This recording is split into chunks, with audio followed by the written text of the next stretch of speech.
Bonjour, je m'appelle Alicia. Quel âge pensez-vous que j'ai? 40 ans? 50? Peut-être plus. Eh bien raté, je n'ai que 17 ans. Comment est-ce possible? Vous demanderez-vous. Pourquoi cette fille ressemble-t-elle à une vieille dame? Le fait est que j'ai une maladie rare appelée progéria. C'est un trouble qui fait vieillir le corps trop rapidement. Cela ne m'a cependant pas empêché de devenir une véritable super-héroïne connue dans le monde entier. Vous voulez savoir comment j'ai fait? Alors, écoutez mon histoire. Croyez-moi, tout est vrai. Tout a commencé quand j'étais enfant. Il m'était difficile d'être comme tout le monde, à cause de ma maladie. Je ne pouvais pas jouer avec d'autres enfants, ni faire de sport, parce qu'il m'était difficile de bouger. La plupart du temps, je restais à la maison et je dessinais. C'était mon passe-temps favori.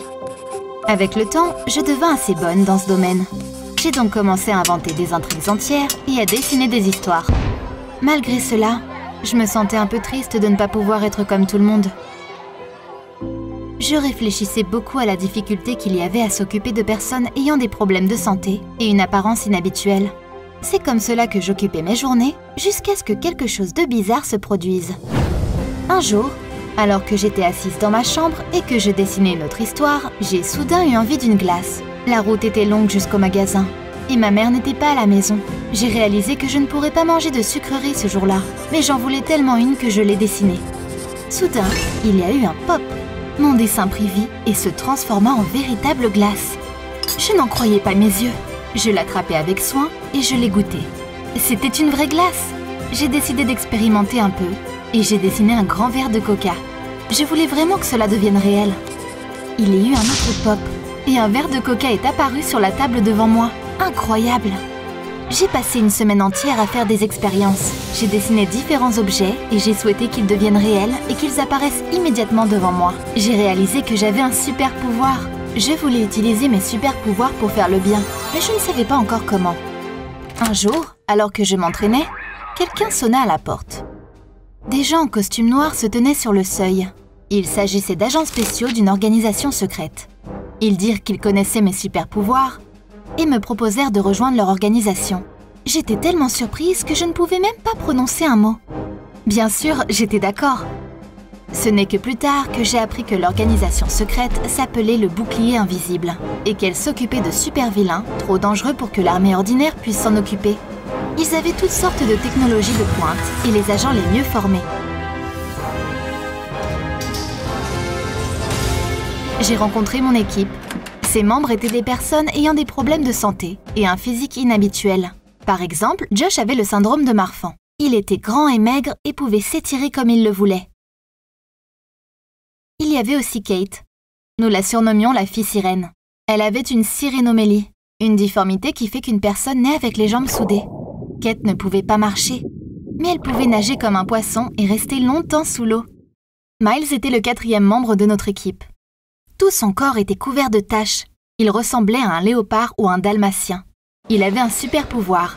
Il pouvait se fondre dans n'importe quel décor. Il était donc le caméléon. Tous les 4, nous avons commencé à affiner nos capacités dans une base secrète. Nos parents pensaient que nous étions dans un camp d'été pour enfants handicapés. Nous avions besoin d'une couverture parce que nous étions de vrais super-héros. Et puis un jour, nous avons eu notre première vraie mission. Un méchant avait été repéré sur une petite île de l'océan Pacifique. Il préparait une armée de robots pour conquérir le monde. Il se faisait appeler Dr. Hit. Nous étions les seuls à pouvoir l'arrêter, alors nous nous sommes immédiatement mis en route. Nous étions en train de piloter notre avion top secret vers l'île où se cachait le Dr. Hit quand soudain, les robots de l'île ouvrirent le feu. Le méchant avait découvert que nous voulions gâcher ses plans. Un des obus toucha l'avion et nous tombâmes à l'eau. L'avion commença à couler rapidement. Nous aurions pu nous noyer, mais Kate, la fille sirène, nous attrapa et nous ramena sur le rivage. Nous étions sur l'île du méchant. Nous continuâmes à pied. Nous étions en train de nous frayer un chemin à travers la jungle jusqu'au château du Dr. Hit lorsque nous fûmes attaqués par les gardes robots envoyés pour nous arrêter. Nous avons commencé à les combattre en utilisant nos super pouvoirs, mais ils ne cessaient de se multiplier. Puis Josh cria « Courez, je vais les arrêter !» Et il resta seul pour combattre les robots. Miles et moi avons continué à courir. Nous arrivâmes enfin devant le château du Dr. Hit. Mais il était si bien gardé par les robots qu'il était impossible d'y pénétrer. Miles dit alors qu'il allait se faufiler pour m'envoyer une corde. Il se fondit dans le mur et devint invisible. Il marchait juste devant les robots, mais ceux-ci l'ignoraient complètement. Il se glissait à l'intérieur de ce château et jeta la corde par-dessus le mur pour moi. C'est ainsi que je me suis retrouvée à l'intérieur. Nous avons continué à travers les sombres couloirs du château à la recherche du Dr. Hit. Nous étions si proches. Soudain, dans un des couloirs, une grille tomba et nous sépara, Miles et moi. J'étais toute seule. Miles me dit « Tu dois continuer à avancer, tu dois l'arrêter !» Alors je partis à la recherche du Dr. Hit. Arrivé au dernier étage du château, je me suis retrouvée face à face avec les plus redoutables gardes robots. C'étaient les gardes personnels du Dr. Hit. Ils n'avaient pas connaissance de mon super pouvoir. Avec un simple marqueur, j'ai dessiné tout ce qui pouvait m'aider à vaincre les robots. Ils ne s'y attendaient pas. Quand tous les robots furent à terre, j'ai enjambé leurs restes fumants et je suis entrée dans le laboratoire principal. Il était là, juste en face de moi, le Dr. Hit. Il a souri et a dit « Vous êtes une fille très courageuse. J'ai besoin de gens comme vous. Vous ne voulez pas vous joindre à mes forces? Je vais faire de vous le général de mon armée. Ensemble, nous allons conquérir le monde. » Je lui répondis que je ne me mettrais jamais du côté du mal, mais que je me battrais toujours pour le bien et la justice. Le Dr. Hit rit avec malice et répondit « Vous périrez alors !» Tous les robots du Dr. Hit se ruèrent alors sur moi. J'eus à peine le temps de dessiner et d'animer des objets pour les combattre. Mais il y avait trop de robots et j'ai dû battre en retraite. C'est alors que je vis Kate, Miles et Josh à mes côtés. Mes amis étaient venus à la rescousse.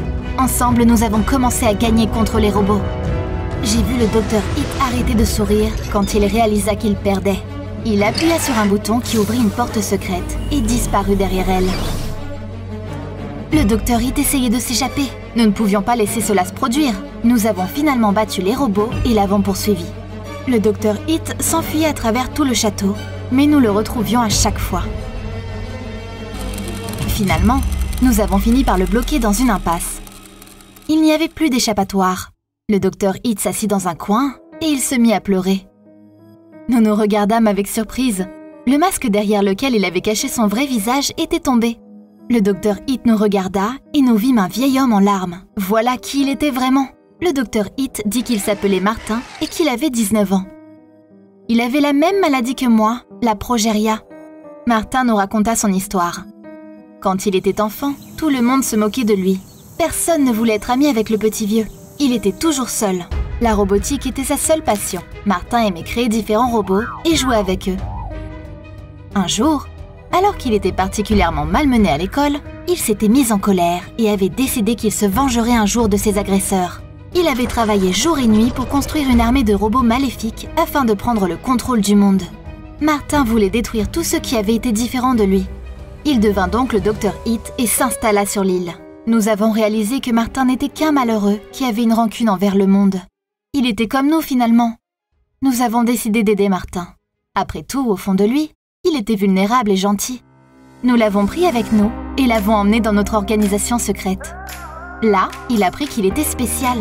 Il avait un super pouvoir, son génie robotique, et il pouvait l'utiliser pour le bien. Martin se rendit compte qu'il avait tort et nous devînmes amis. Un 5e héros était arrivé dans notre équipe. Voici toute l'histoire.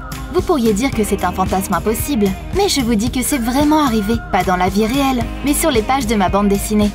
Oui, c'est une histoire que j'ai dessinée, et c'est mon super pouvoir. Je ne pourrai jamais être comme tout le monde, mais je peux imaginer tout un monde où je peux être qui je veux et faire ce que je veux. Cette bande dessinée intitulée Alicia vs Dr. Hit a tellement plu qu'un grand éditeur m'a proposé de sortir toute une série de BD sur Alicia et sa super équipe. J'ai accepté bien sûr. Ces bandes dessinées ont été traduites dans de nombreuses langues. La courageuse Alicia a beaucoup de fans. C'est ainsi que je suis devenue célèbre dans le monde entier. N'oubliez pas que si vous n'êtes pas assez fort pour devenir un super-héros, vous pouvez toujours trouver un autre moyen de réaliser votre rêve. Voici les nouvelles aventures d'Alicia et sa super équipe. Nos héros font face à de vrais méchants. Le capitaine Je me désabonne, Monsieur Je n'aime pas et Monsieur Blabla.